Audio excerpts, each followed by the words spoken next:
안녕하세요.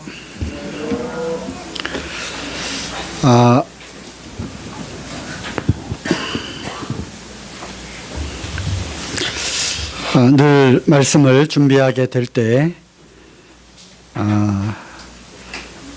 자의로 말하는 것이 아니라 성령이 교회들에게 주시는 말씀이 어떤 내용의 말씀이 합당한 말씀이겠습니까? 늘 기도하는 가운데 준비를 하게 됩니다. 최근에 우리에게 있어서 필요한 말씀들은 참 세상을 살아가기 참 힘든 그런 상황에서 말씀을 통해서 위로하고 또 격려하고 또 그리스도인의 삶을 힘차게 힘있게 승리하며 살아갈 수 있는 그러한 말씀으로 또 준비를 해야 하나 이런 생각을 하게 되고요. 또 한편으로는 우리가 느슨한 그러한 삶 가운데 또 세상과 구별되지 못하는 그러한 애매한 그런 삶 가운데 또 우리를 어떤 말씀으로 교훈하시고 또 훈계하시고 또 책망하시는 또 그런 말씀으로 인도하시는가 또 생각을 하게 됩니다. 또 때로는 아직 구원의 확신을 갖지 못한 가족들이 있으므로 복음에 대한 말씀 또는 하나님의 이 진리의 말씀 이것이 사실임을 또 선포하는 또 그런 말씀을 준비해야 하나 또 때로는 우리가 성경을 아는 그러한 지식과 또 우리 주 예수 그리스도의 어떠하심과 또 하나님을 더 깊이 말씀으로 알아가는 가운데 그 안에서 우리가 영적인 그런 힘과 또 풍성함을 누리게 되는데 또 그런 말씀으로 준비를 해야 하나 참 고민이 많이 됩니다. 그리고 늘 이러한 것들은 기도 사회자의 그 기도가 끝날 때까지 계속됩니다. 오늘 준비하는 이런 말씀이 참으로 합당한 말씀이겠습니까? 이런 내용은 혹시 다음에 하면 안 되겠습니까? 오늘은 또 다른 특별한 말씀을 또 주시옵니까? 이런 고민들을 하게 됩니다. 서론이 길죠? 네, 오늘 준비된 말씀은 최근에 벌어지고 있는 그리고 한 달 사이에 이스라엘을 둘러싼 중동의 정세가 좀 심상치 않기 때문에 이런 부분들에 대해서 좀 교제를 하기를 원합니다. 좀 시사적인 그런 내용들은 가능하면 안 하려고 제가 좀 이렇게 생각을 하고 있는데 워낙 급한 것 같아요. 그래서 오늘 주제는 이스라엘과 중동 전쟁에 관한 이런 말씀들을 좀 교제를 하려고 합니다. 12시 10분까지 하도록 하겠습니다. 성경을 직접 찾아보면서 확인하고 해야 되는데 사실 또 양이 또 방대하기 때문에 이렇게 시리즈로 쭉 해야 되는 부분들을 함축해서 하다 보니까 중요한 말씀들을 여기다 또 발췌해서 해놨습니다. 필요하신 분들은 무슨 성경 몇 장 몇 절 꼭 기록하시고요. 다시 한번 확인을 해보시기 바랍니다. 아시겠죠? 읽을 말씀은 에스겔서 38장입니다. 이 성경은 이제 펴시죠? 에스겔서 38장 오늘 본문 말씀입니다.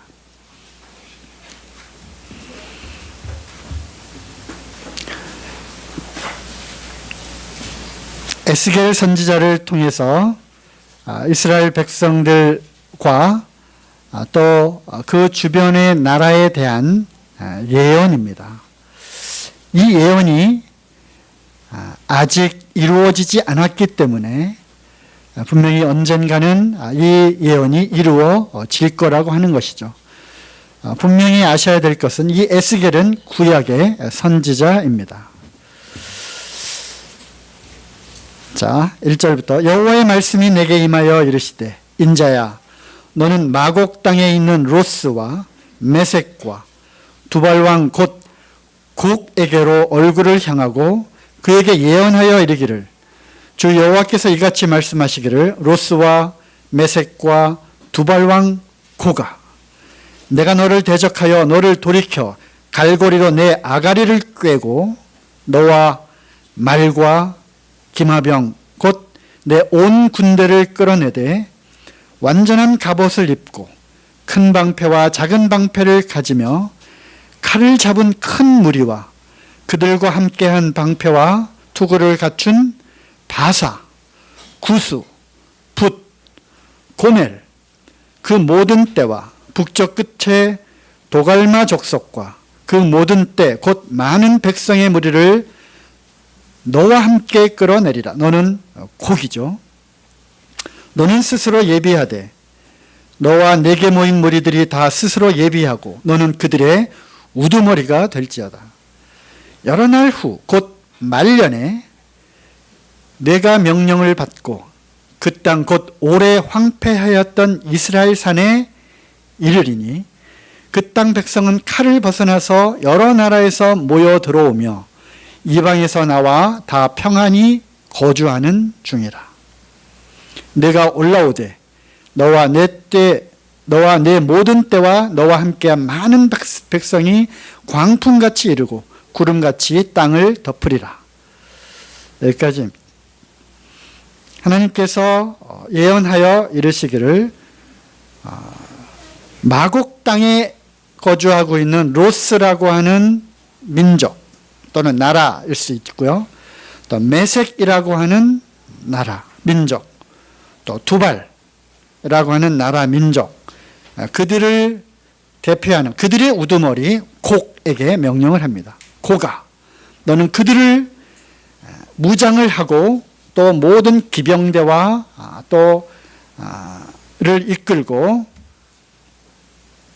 어느 족속과 함께 바사, 구수, 붓, 고멜, 도갈마 족속과 함께 이제 너를 갈고리로 아가리를 꿰가지고 너를 끌어낼 거다. 그리고 어디를 공격하게 할 거다? 침략하게 할 거다? 이스라엘을 침략하도록 하게 될 것이다. 근데 그 이스라엘은 오래 황폐였던 그것인데 그 땅 백성은 여러 나라에서 모여 들어와 가지고 이방 중에서 나와서 다 평안한 가운데 거주하고 있는 그런 상태가 될 것이다. 그런 상황에서 너와 함께한 그 많은 그러한 민족과 이 군대들이 이스라엘을 침략하게 될 것이다. 이것은 에스겔을 통한 하나님의 예언입니다. 이 예언이 지금 이루어졌습니까? 아직 남아있는 예언이라고 하는 것입니다. 성경에 있는 모든 예언들은 하나님의 그 예언의 말씀대로 시간이 흘러가면서 구약에 예언된 그 선지자의 예언들이 예수 그리스도를 통해서 또 사도들을 통해서 그리고 지금 이 시대에 예수님 이후 2000년의 세월을 흘러가며 하나씩 그 예언들이 성취되고 있다고 하는 것입니다. 그리고 그 예언의 말씀은 100% 그대로 이루어진 것이고 이제 얼마 남지 않은 몇 개 남지 않은 그 예언은 이루어질 그때를 예비하고 지금 남아 있다고 하는 것입니다. 그래서 오늘의 이 주제는 바로 이스라엘과 중동 전쟁과 관련된 내용들을 이미 오래전부터 이런 내용들이 나오고 있었는데 최근에 제가 한 30여 년 이렇게 이런 것들을 쭉 유심히 보고 또 공부도 하고 외우기도 하고 이렇게 했던 적이 있습니다. 근데 이것을 다시 꺼내지 않을 수가 없게 된 그런 일들이 일어나게 되었습니다. 이스라엘은 잘 아시는 대로 이스라엘은 지중해 있는 세계의 중심지죠. 거기에 이제 아랍의 여러 그 맹주들이 이제 둘러싸고 있습니다. 북아프리카는 리비아와 이집트, 그리고 이집트 밑에 수단, 이디오피아 이렇게 있고요. 그 다음에 이스라엘 옆에 요르단, 그 다음에 사우디아라비아, 예멘, 오만 이렇게 있고요. 그 다음에 요르단 옆에 이라크와 이란이 있습니다. 이라크는 옛날 바벨론 지역이고요. 이란은 옛날 바사, 페르시아 그 나라입니다. 그 다음에 시리아가 있고요. 시리아는 아람이죠. 아람, 나만 장군이 있었다. 아람. 그 다음에 이스라엘 위에 레바논이 있고요. 그 위에 터키가 이렇게 있습니다. 이 중동, 그리고 무슨 칸, 무슨 스탄 이제 이쪽으로 가게 되고, 위에 이제 러시아가 이렇게 되죠. 이 자그마한 나라 이스라엘을 둘러싼 이 중동의 정세는 어찌 보면 세계 3차 대전이 일어날 그러한 곳으로 많은 성경학자들이 예언을 이렇게 하고 있는 곳이기도 합니다. 그런데 바로 며칠 전에 트럼프 대통령이 예루살렘이 이스라엘의 수도다라고 해서 거기에 직접 사인을 하고 공식 선언을 합니다. 그러므로 이제 중동이 지금 발칵 뒤집혔습니다. 트럼프의 이 발언이 일파만파가 되어서 직접 국경을 접하고 있는, 그리고 계속 분쟁 가운데 있는 팔레스타인은 물론 주변 아랍국들이 이제 어떻게 됐을까요? 이것을 가만둘 수 없다 해서 아주 대대적인 반미 운동과 또 이스라엘에 대한 어떤 공격과, 그리고 아랍의 세력들이 다시 연합하게 될 것 같습니다. 하마스는 누군지 아시죠? 가자에 있는 팔레스타인 그러한 정부 지도자입니다. 이렇게 경고를 합니다. 미국이 지옥의 문을 열었다. 그리고 강경투쟁을 예고를 하게 됩니다. 그러니까 중앙일보에 나온 이제 신문 기사인데요. 그래서 이 이스라엘이 여기 있고요. 그 중에 예루살렘은 바로 여기에 있습니다. 현재는 텔아비브가 이제 미국 대사관이 있고 모든 경제와 이런 것들의 중심지죠.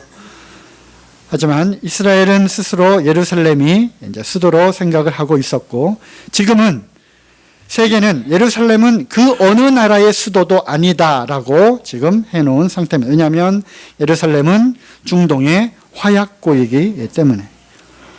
그리고 그 예루살렘은 다시 서예루살렘과 동예루살렘으로 구분이 되어 있고요. 지금은 이스라엘이 여기를 점령하고 있습니다.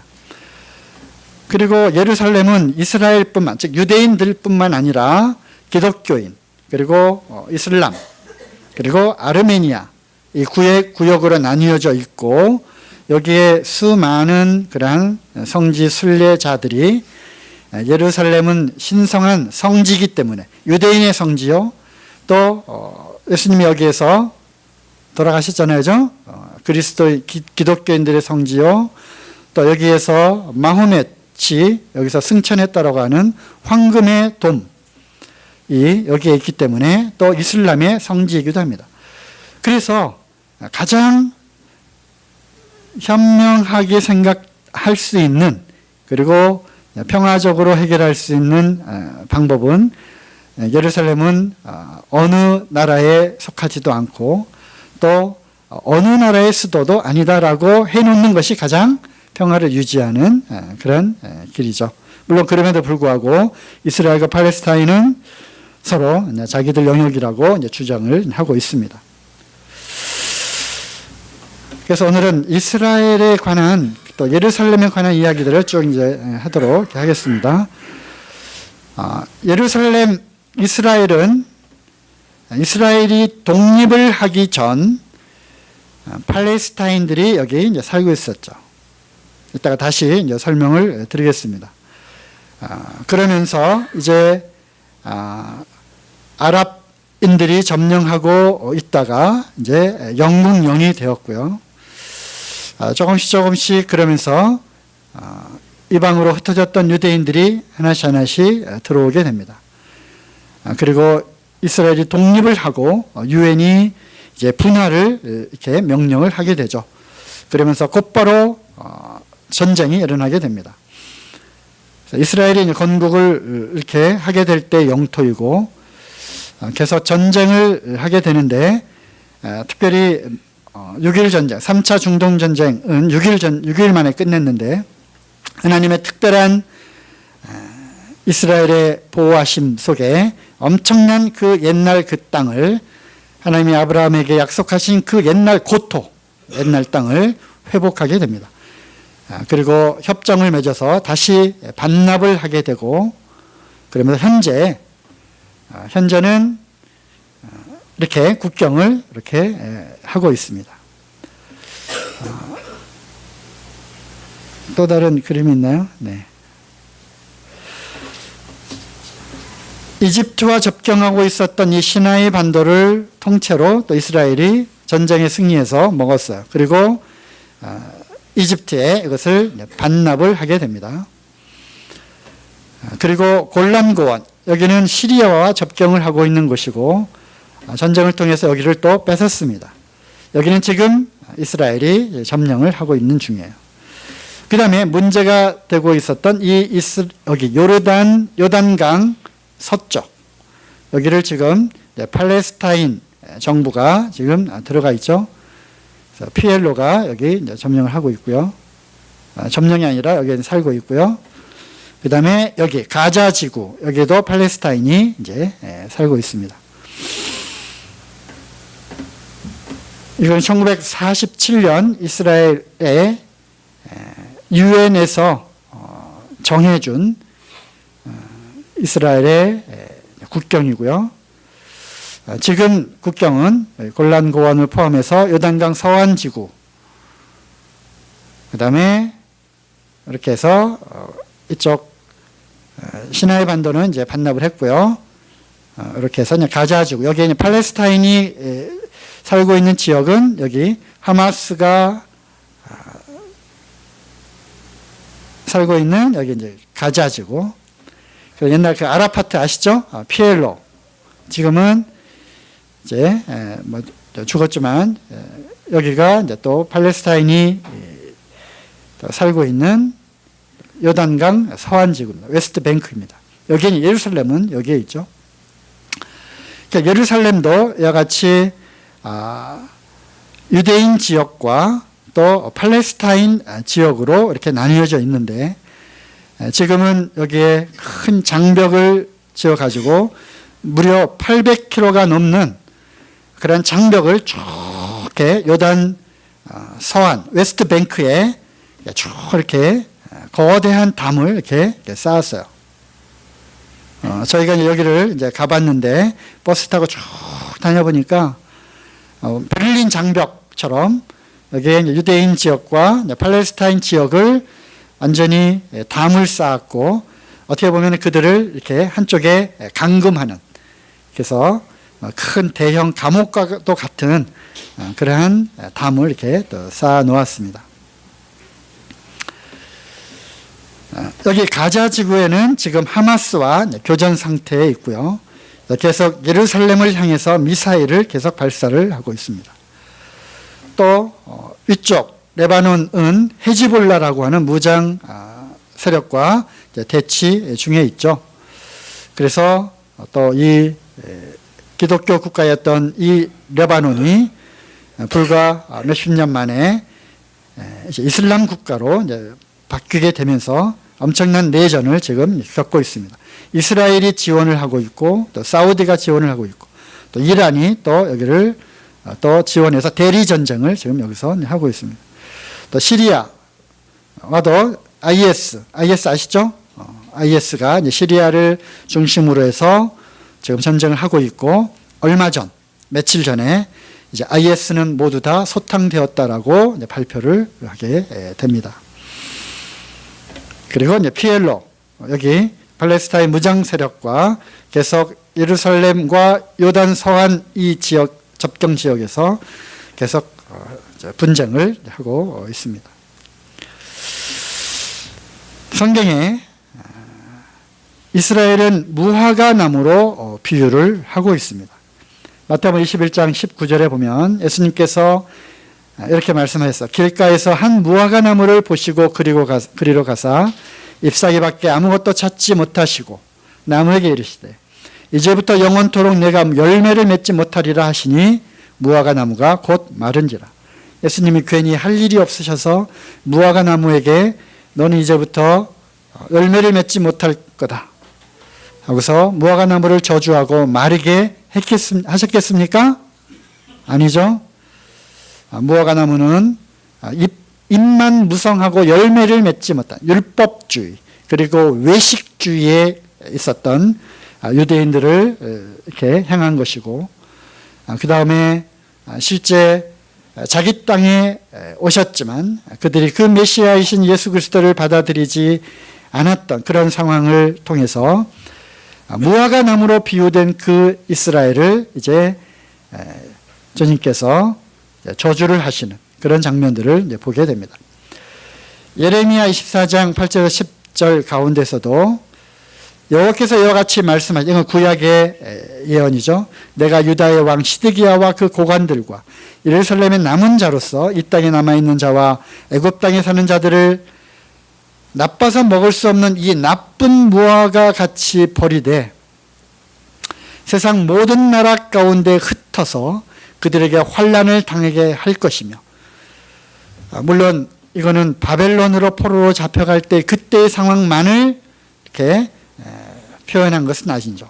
왜냐하면 세상 모든 나라 가운데 나빠져서 먹을 수 없는 이 무화과처럼 흩어져 그들을 버릴 것이다.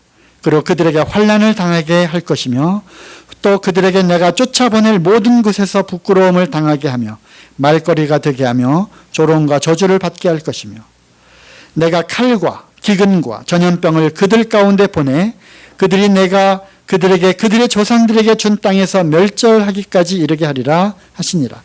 그래서 이스라엘은 아주 철저하게 아주 처참하게 흩어져서 다른 이방 땅으로 잡혀가게 되고, 또 그 가운데서 아주 극심한 환난과 고통을 당할 것을 이렇게 선지자를 통해서 예언을 해 놓으신 것입니다.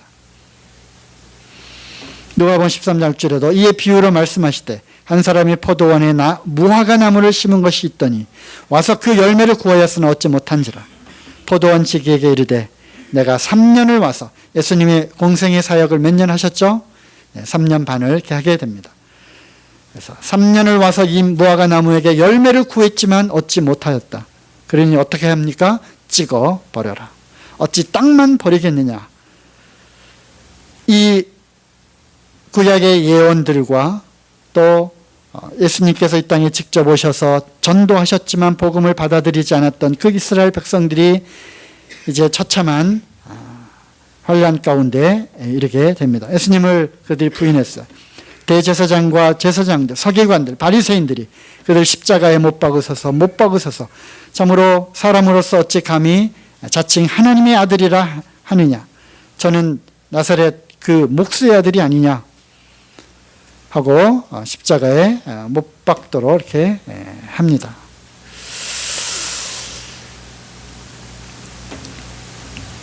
그래서 결국 예수님이 돌아가시고 37년 후 AD 70년 로마의 타이터스 장군에 의해서 예루살렘이 함락이 됩니다.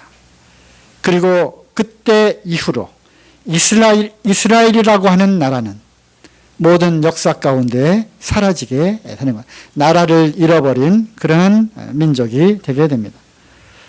로마 군인들이 이렇게 이스라엘을 쳐들어오게 되고 또 이스라엘이 함락이 됩니다. 이 옛날 그 화가들이 이제 그래서 그림을 그린 거죠. 여기에 성전을 허물고 성전이 다 무너집니다. 그 로마에 가면 개선문이 여러 개가 있는데요. 그 중에 이 개선문은 타이터스 장군의 이스라엘을 쳐들어가서 예루살렘 성을 함락시킨 그러한 공을 기리기 위해서 만든 개선문입니다. 여기에 다음과 같이 조각이 되어 있어요. 이 조각. 이런 들고 들어오는, 메고 들어오는 요 물건들이 무엇인지 아시겠어요? 이게 뭐죠? 어디에 있었던 겁니까?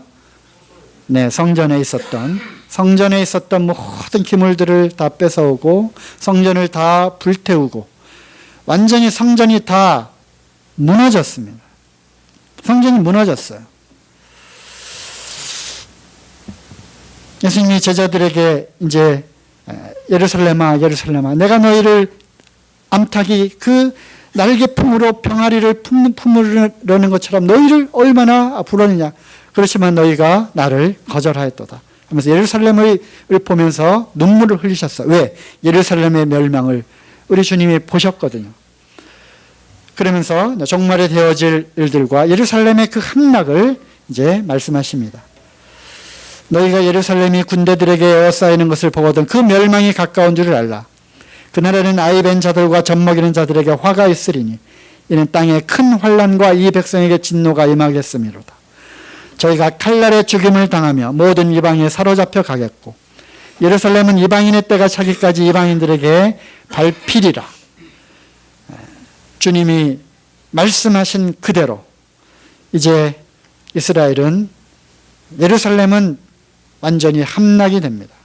그리고 이방에 사로잡혀 가게 되고 예루살렘은 이방인의 때가 차기까지 이방인들에게 짓밟히는 그러한 역사가 이제 진행이 됩니다. 언제까지요? 313년까지는 로마의 지배를 받게 되죠. 또 636년 이제 사라센 이 동쪽에 있는 그 이슬람 세력인 비잔틴 세력이 쳐들어와서 그들의 지배를 받게 됩니다. 그리고 1099년 아랍의 지배에 들어가게 되죠. 예루살렘이요. 그리고 그것을 구출해야 된다라고 해서 중세 시대 때 이제 십자군 전쟁을 일으켜서 역사에도 유명한 기독교와 이슬람의 수차례의 십자군 전쟁을 이제 하게 됩니다. 그들의 명목은 예루살렘을 해방시키기 위해서. 그리고 1516년까지 맘루크의 지배를 받고요. 최근에 들어와서 이제 근대사에 1917년까지 오스만 터키의 지배를 받습니다. 이때까지 아랍의 영향권에 이제 들어가게 되죠. 세계사는 바로 요 전에 1차 세계대전이 있었고요. 그리고 1943년부터인가요? 2차 세계대전이 이제 일어나게 되죠. 이러한 대전쟁의 소용돌이 속에 이제 하나님께서 모든 이방인들에게 잡혔던 이 역사를 이제 마감하고 이방인의 때를 끝내시고 하나씩 하나씩 고토 이스라엘로 유대인 세계 곳곳에 흩어졌던 유대인들을 하나씩 하나씩 불러내는 그런 계획을 세우게 됩니다.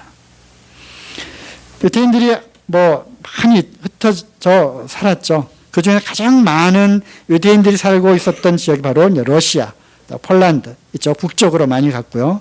또 독일을 비롯한 프랑스, 영국, 유럽에 많이 흩어져 살았어요. 물론 이제 최근까지는 2000년의 역사예요. 디아스포라 역사를 통해서 세계 곳곳의 유대인들은 나라 없는 백성으로 흩어져서 이제 살게 됩니다. 그들이 흩어져서 받았던 그러한 박해와 핍박은 일로 말할 수 없는 거죠. 그 이유는 단지 하나, 유대인이기 때문에. 그리고 그들에게 명분이 있었어요. 기독교인들에게조차도 유대인들은 학대를 받았어요. 왜? 예수님을 거절하고 십자가에 못 박은 민족이다라는 거죠.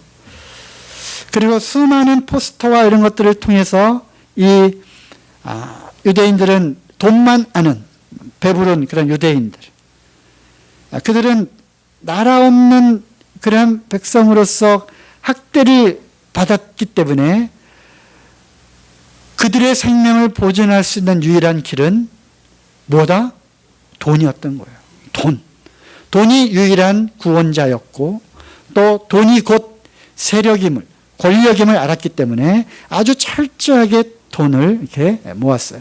그래서 유럽의 모든 그러한 돈들을 다 유대인들이 갖게 되고, 그 다음에 금융을 또 일으켜서 또 고리 대금업을 또 하고, 또 유대인들이 머리가 굉장히 비상하잖아요. 그 아주 좋은 그런 머리로 뭐 정치, 경제, 이런 문화 이런 것들을 또 언론 이런 것도 하나씩 하나씩 장악을 하게 되면서 그들의 그 미움을 이제 받게 되었죠.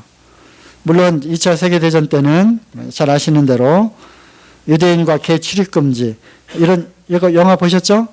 인생은 아름다워라고 하는 그런 영화에 나오는 거죠. 실제로 그러했어요. 개 출입 금지, 그 옆에 유대인도 출입 금지 이런 식으로.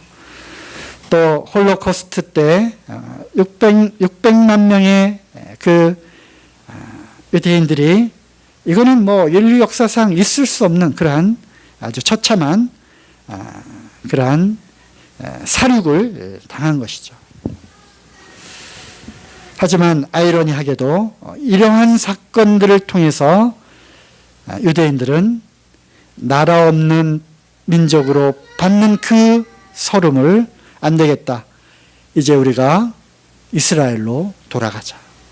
우리도 우리의 나라를 갖자라고 하는 시오니즘, 시온주의가 사실은 이러한 과정을 통해서 이제 정점에 이제 다다르게 되는 것이죠.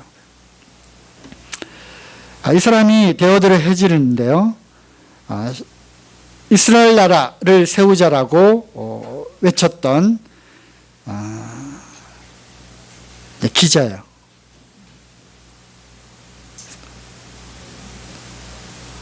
이 사람이 이제 결정적인 계기가 된 것이 알프레드 드리푸스라고 하는 프랑스 군인이 있었어요. 장교였어요. 그런데 이제 누명을 쓰고 종신형을 받게 되고 감해졌지만 이제 누명을 쓰고 이제 억울하게 이제 감옥에 갇히게 됩니다. 이유는 단 하나, 유대인이었기 때문에.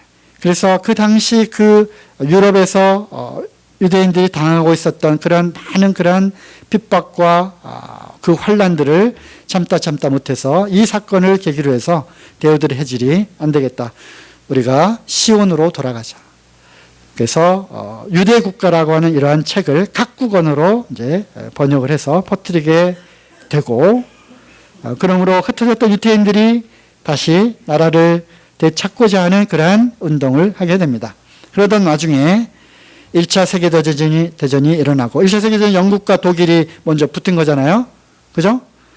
거기에 영국을 도왔던 그런 많은 사람들이 있어요. 실제로 화학 무기를 폭탄을 제조했던 와이즈만 그런 과학자라든가 이 사람들은 차일드예요. 로스차일드 가문의 사람인데 영국의 그 국채를 돈이 필요하니까 발행했을 때 그것을 사들이고 했던 유대인 거부. 그래서 많은 그러한 유대인들이 1차 세계대전 때 영국을 도왔어요. 그래서 이제 그 공으로 영국의 외무장관 발포아라고 하는 외무장관이 로스차일드에게 편지를 씁니다. 우리가 이 전쟁에 승리를 하게 되면 너희들이 유대인 나라를 세우는데 적극 도와주겠다. 이것이 결정적인 이제 문서가 되어서 이제 유대인들이 자기 나라를 세울 수 있다라고 하는 그러한 희망을 이제 갖게 됩니다. 그리고 이제 많은 이제 사건들이 있었죠. 왜 1차 세계대전도 일어나게 되고 유대인 학살도 이제 있게 되었고요. 그러면서 이 영국은 계속 유도를 합니다. 왜냐하면 그 당시 팔레스타인이 거기에 살고 있었기 때문에 거기 유대인 나라를 허락해 주면 이거는 큰 전쟁이 나잖아요. 그래서 우간다를 제시를 합니다. 우간다에 이슬라엘을 세워라. 아르헨티나를 줄 테니까. 왜 다 영국령이었거든요. 그래서 영국이 이제 승리를 하면서 영국령이었던 나라 중에 유대인 나라, 그 약속했던 유대인 나라를 그곳에 세워주겠다고 하는 그런 약속을 하지만 그들은 이제 거절하죠. 그래서 결국 역사적인 이제 사건이 일어나게 됩니다. 1948년 5월 14일. 여기 아까 그 데오드 해즐이죠. 의 초상화 밑에서 역사적인 선언을 하게 되죠. 생각해 보십시오. 나라를 잃어버렸던, 나라 없이 떠돌아다니던 그 민족들이 1900년의 세월이 흐른 다음에 다시 모여서 하나의 나라를 세운다고 하는 것. 이것이 가능한 일이겠습니까? 그것도 아무도 살고 있지 않는 어떤 산속, 사막이 아니라 이미 어느 나라가 살고 있는 그 지역에 들어와서 나라를 세우는 이러한 일은 전무후무한 하나님의 개입하신 그러한 역사적인 사건이라고 하는 것입니다. 왜? 때가 되었기 때문에. 이방으로 흩어보냈던 그 이스라엘 민족, 자기 백성, 그들을 하나님이 권념하셔서 그들을 기억하셔서 이제 무화과 나무가 싹이 날 때가 되었다. 그래서 그들을 불러 모으셔서 이스라엘이 독립을 선언하게 됩니다. 전 세계는 난리가 났습니다. 이스라엘이 나라를 세웠다. 이제 중동은 큰일 났다. 아랍 세력이 가만히 있지 않을 것이다. 아니나 다를까 계속 전쟁이 일어났습니다. 그러나 희한하게도 이 하나님이 개입한 이 전쟁에서 둘러싼 그 수억의 아랍, 그리고 이스라엘 독립할 당시 이스라엘 유대인들은 60만이었어요. 수십억의 아랍 국가들이 동시에 60만의 그 이스라엘을 쳐들어왔지만 어디가 이겨요? 이스라엘이 승리합니다. 승리할 뿐만 아니라 엄청난 땅을 또 확보해 갑니다. 마치 열왕의 시대에 하나님이 기적과 같은 방법으로 아람의 군대들을 물리치고 또 애굽 왕 그 시삭의 그 수십만 군대들을 기적과 같은 방법으로 물리치셨던 것처럼 이렇게 하셨던 거예요. 무화과 나무의 비유를 배우라. 그 가지가 연하여지고 잎사귀를 내면 여름이 가까운 줄을 아나니 이와 같이 너희도 이 모든 일을 보거든 인자가 가까이 곧 문 앞에 이른 줄 알라. 무화과 나무의 비유를 배우라. 왜 예수님이 왜 굳이 이 말씀을 하셨겠어요? 제자들이 물어봅니다. 세상 끝날과 이 종말에 어떤 징조가 있겠습니까? 쭉 예수님 말씀하시죠. 마태복음 24장에. 그러면서 이 말씀을 하는 거예요. 그때를 알려줄까? 알려주마. 너희가 무화과 나무의 비유를 알았으면 좋겠다. 하필이면 그 많은 비유 가운데 왜 무화과 나무의 비유를 들었겠습니까? 그죠? 무화과 나무는 어느 나라를 상징하는 것이기 때문에 이스라엘을 상징하는 것입니다. 너희도 이 모든 일을 보거든 그렇구나 이제 여름이 가까웠구나 하는 것처럼 무화과 나무가 싹을 내면 이제 여름이구나 라고 하는 것처럼 단풍이 지면 가을이 왔구나 하는 것처럼 눈이 내리면 겨울이 왔구나 하는 것처럼 무화과 나무가 다 싹을 내고 잎을 내면 여름이 가까웠구나. 그러면 그게 무슨 때다? 인자. 예수님이 다시 이 땅에 오실 때가 되었다는 것입니다. 내가 너희를 열국 중에서 취하여 내고 열국 중에서 모아 데리고 고토에 들어가서 고토, 옛날 땅, 옛날 그 이스라엘 땅으로 열국 중에서 취하여 내서 그들을 모아서 고토로 들어가게 해줄 것이다. 것입니다. 이사야 많은 성경의 예언들의 이방에 흩어졌던 이스라엘 백성들을 다시 하나님께서 특별한 방법으로 옛날 땅으로 다시 모아드릴 많은 예언들이 있습니다. 그중에 이사야 43장 5절에서 6절까지는 이렇게 되어 있죠. 두려워하지 말라. 내가 너와 함께하여 내 자손을 동쪽에서부터 오게 하며 서쪽에서부터 너를 모을 것이고 내가 북쪽에 이르기를 내놓아라. 남쪽에 이르기를 가두어 놓지 말라. 내 아들들을 먼 곳에서 이끌며 내 딸들을 땅 끝에서 오게 하며 내 이름으로 불려지는 모든 자 곧 내가 내 영광을 위하여 창조한 자를 오게 하라. 그를 내가 지었고 그를 내가 만들었느니라. 그래서 이 예언이 성취가 되었습니다. 그리고 되어가고 있습니다. 동쪽에서부터 오게 합니다. 이스라엘이 독립을 하니까요. 또 독립하기 전에 유대인 나라를 세우자. 시온이죠. 시온으로 다시 돌아가자. 옛 땅으로 돌아가자. 하나씩 하나씩 몰려듭니다. 동쪽에서부터 오게 됩니다. 나라를 찾으니까 다시 이제 이민을 오는 거예요. 다시 살고 있었던 수백 년, 수천 년 동안, 1900년 동안 살고 있었던 그곳을 떠나서 오게 되죠. 그들은 피부색이 많이 달라졌습니다. 네. 그들 민족과 동화에서 살다 보니까 이제 피부색도 달라졌지만 그들은 혈통이 어디예요? 유대인 혈통을 갖고 있는. 오는 방법도 여기 나와 있는 예언 그대로 동쪽에서부터 오게 하고 서쪽에서부터 너를 모을 것이며 서쪽에서는 유럽입니다. 유럽에서는 이제 모집을 했어요. 북쪽의 일을 내놓아라. 북쪽은 어디입니까? 이스라엘의 북쪽은 러시아예요. 러시아에 많이 있었던 러시아. 거기에 유대인들은 참 머리가 똑똑해서 과학자들로 아주 유명했어요. 그들이 이제 돈을 내고 또 러시아와의 미국과의 그러한 관계를 통해서 러시아는 내놓지 않으면 안 되게끔 되는 러시아는 유대인들을 내놓았습니다. 또 남쪽에서도 오게 되었죠. 남쪽은 어디입니까? 아프리카 쪽입니다. 우크라이나나 러시아의 유대인들이 이스라엘로 급속도로 지금 이주를 하고 있습니다. 역 이주를 이제 하고 있어요. 지금에도 그렇게 있고요. 2015년 뉴스입니다. 검은색 유대인, 모세 작전을 통해서 또 비밀리에 또 그 수송기를 띄워가지고 이디오피아 살고 있는 검은색 피부의 유대인들을 또 탈출을 시킵니다. 이러한 작전은 1980년대, 90년대에 비밀리에 이루어졌어요. 이스라엘 정보기관 모샤드를 통해서.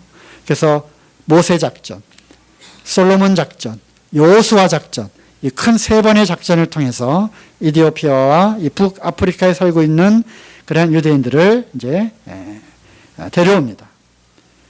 남아공에도 유대인들이 살고 있어요. 그들 피부는 검은색이에요. 희한한. 그런데 그들은 어떤 율법을 외우고 있고 안식일을 지키고 있고 하는 거를 토인들 부락에서 그것을 하고 있었다라는 거예요. 그들의 혈통을 쭉 거슬러 보니까 유대인 혈통이었던 것이 또 밝혀지는 이런 희한한 일들이 많이 있습니다. 중국에도 유대인 지역이 또 있고요. 삼국지에도 유대인들이 나옵니다. 찾아보세요. 검은 유대인 구하기, 솔로몬 작전. 그래서 이 수송기에 1086명의 검은색 유대인들을 태우고 또 돌아오는 이런 작전을 또 피비당. 어쨌든 북에서 남에서 동에서 서에서 이제 유대인들이 이스라엘로 돌아왔습니다. 그리고 돌아오고 있습니다. 성경 말씀이, 성경 예언이 이렇게 이루어지고 있는 것입니다. 기적이 이루어졌어요. 그리고 이루어진 그 기적 가운데 1948년부터 이제 이스라엘의 역사를 쭉 정치를 통해서 또 외교를 통해서 전쟁을 통해서 이스라엘을 보면 볼수록 역사의 해시계 무엇을 볼 수 있습니까? 이제 세상이 어떻게 흘러가고 그럼으로써 예수님이 다시 오실 때가 이제 곧 문 앞에 이르렀다 하는 것을 우리는 알 수 있다고 하는 것입니다. 관심을 갖고 보시면 보입니다. 슬프다 그날이여 그와 같이 엄청난 날이 없으리로다. 엄청난 환난을 당합니다. 그날은 야곱의 환난의 때가 되미로다. 그러나 그가 환난에서 구하여 냄을 얻으리로다. 물론 이중적인 그런 말씀이죠. 이거는 이제 마지막 지구 최후의 전쟁 야곱의 환난 때 이루어질 말씀이기도 합니다. 트럼프가 이제 중동의 화약과 예루살렘에 불을 붙였습니다. 어째서 이런 일이 일어날까? 지금 북한의 핵 문제만 해도 골치 아픈데.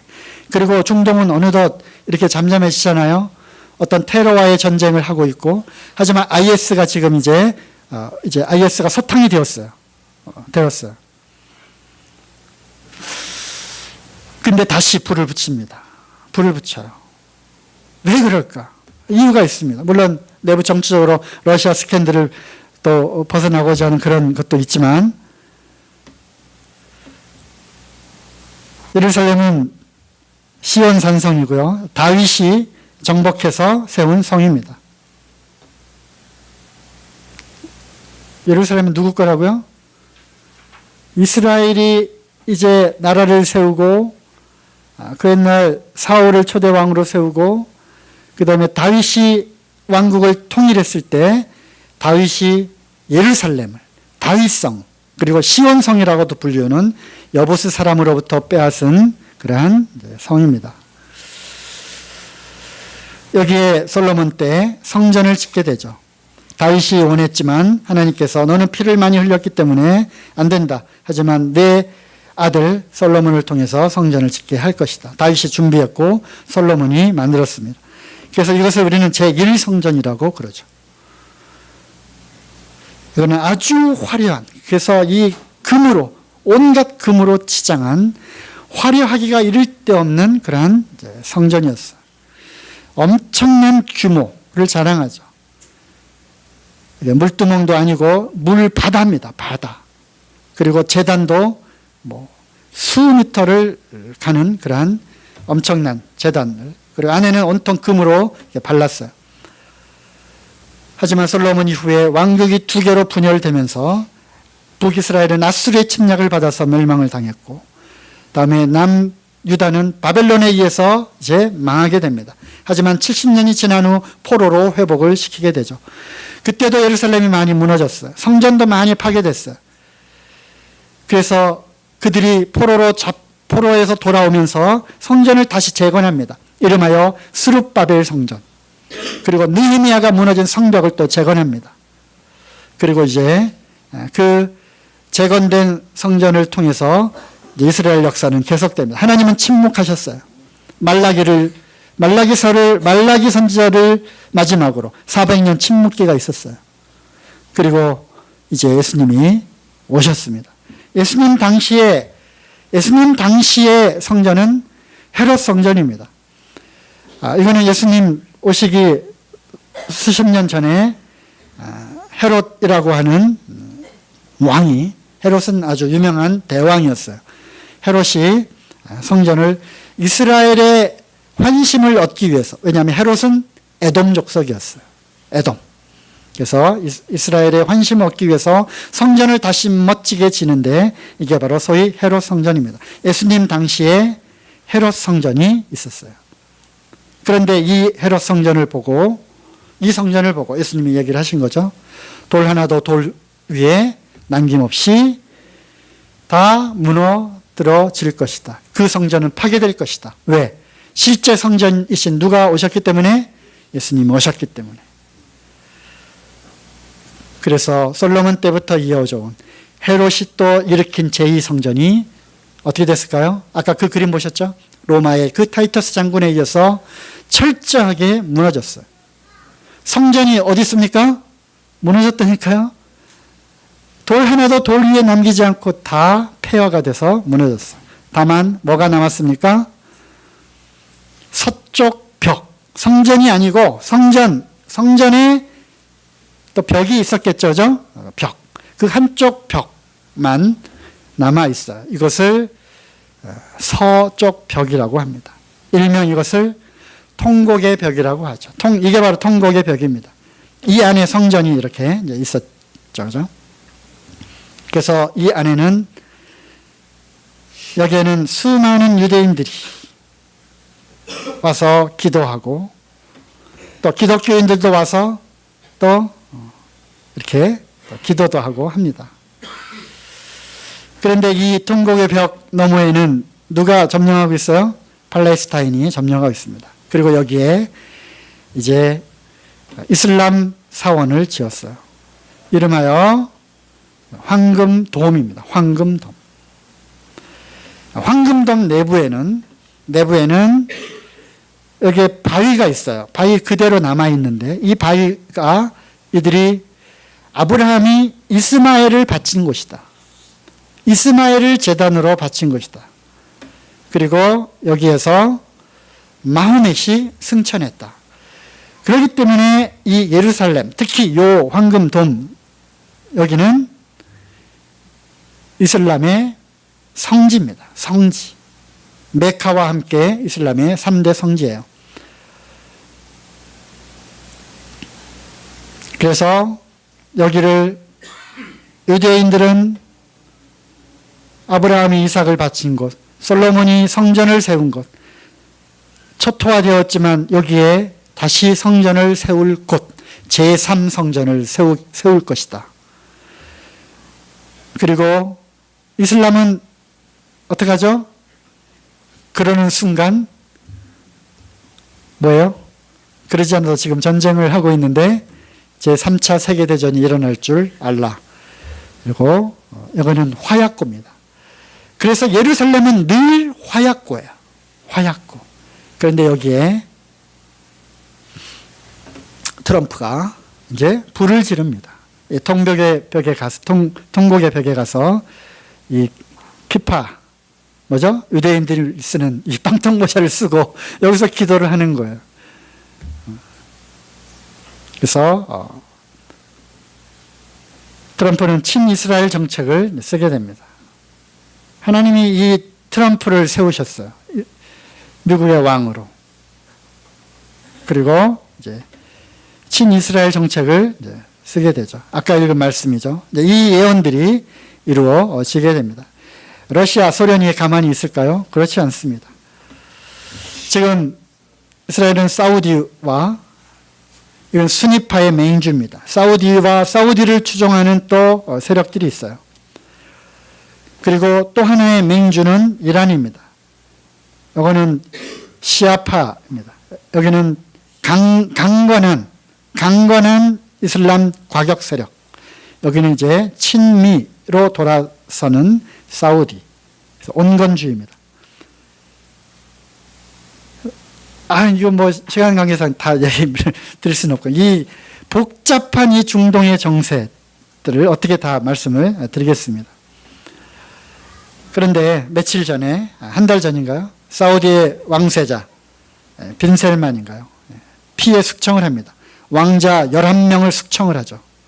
장관을 체포하고 수백 조의 그 돈을 이제 빼앗아 옵니다. 그리고 이제 왕이 될 거예요. 사우디의 왕. 이란을 견제하기 위해서 이 사우디 왕세자는 트럼프와 손을 잡습니다. 이 빈살만이 묵인을 합니다. 예루살렘은 이스라엘의 수도다. 지금 막 요동치고 있어. 이걸 통해서 또 유럽은, 영국과 프랑스는 아니다. 이스라엘과 팔레스타인의 공동 수도로 한다. 또 이렇게 또 발표를 또 합니다.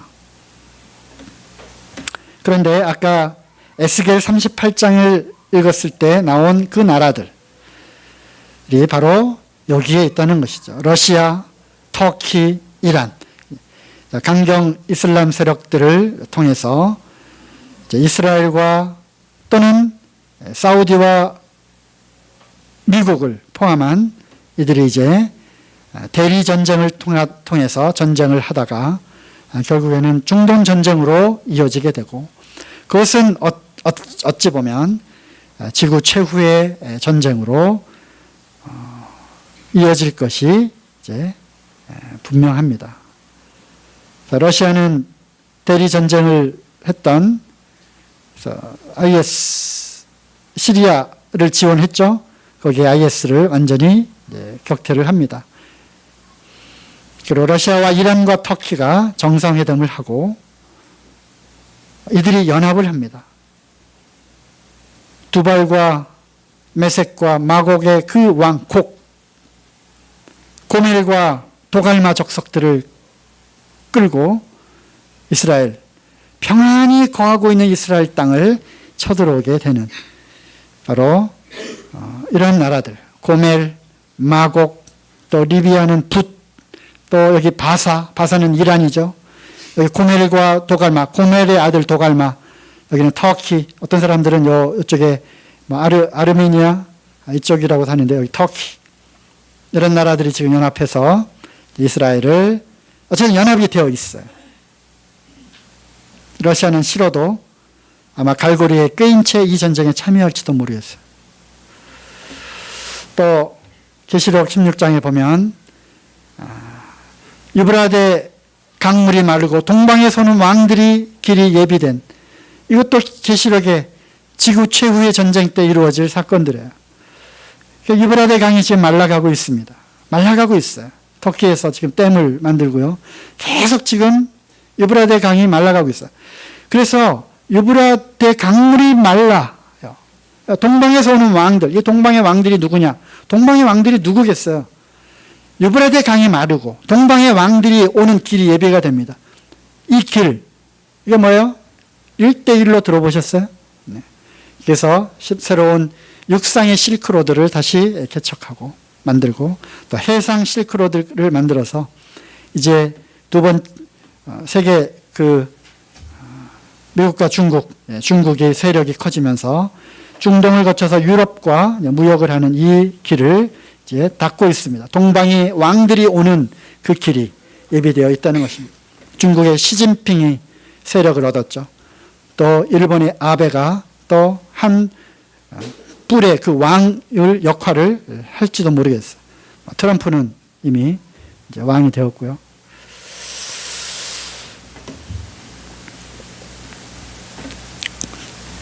결론입니다. 누가복음 21장 36절. 무화과 나무의 비유를 배우라. 싹이 나면 여름이 가까운 줄을 아나니 이런 일을 보거든 하나님의 나라가 가까이 온 줄을 알라. 결론은 36절. 이러므로 너희는 장차 올 이 모든 일을 능히 피하고 인자 앞에 서도록. 어떻게 하더라고요? 인자 앞에 서도록. 예수님이 이제 다시 오십니다. 그 앞에 서도록. 그 앞에 서실 수 있습니까? 아니면 이 처참한 이 환난 가운데 육체의 고통은 물론이고 이제 구원받지 못해서 지옥의 그 형벌 가운데로 들어가시겠습니까?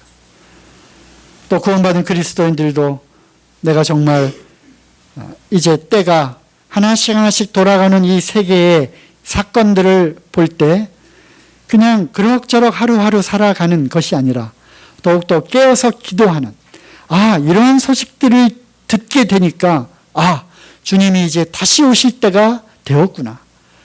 그 앞에 설 수 있도록 우리는 깨어서 준비하고 기도해야 할 것입니다.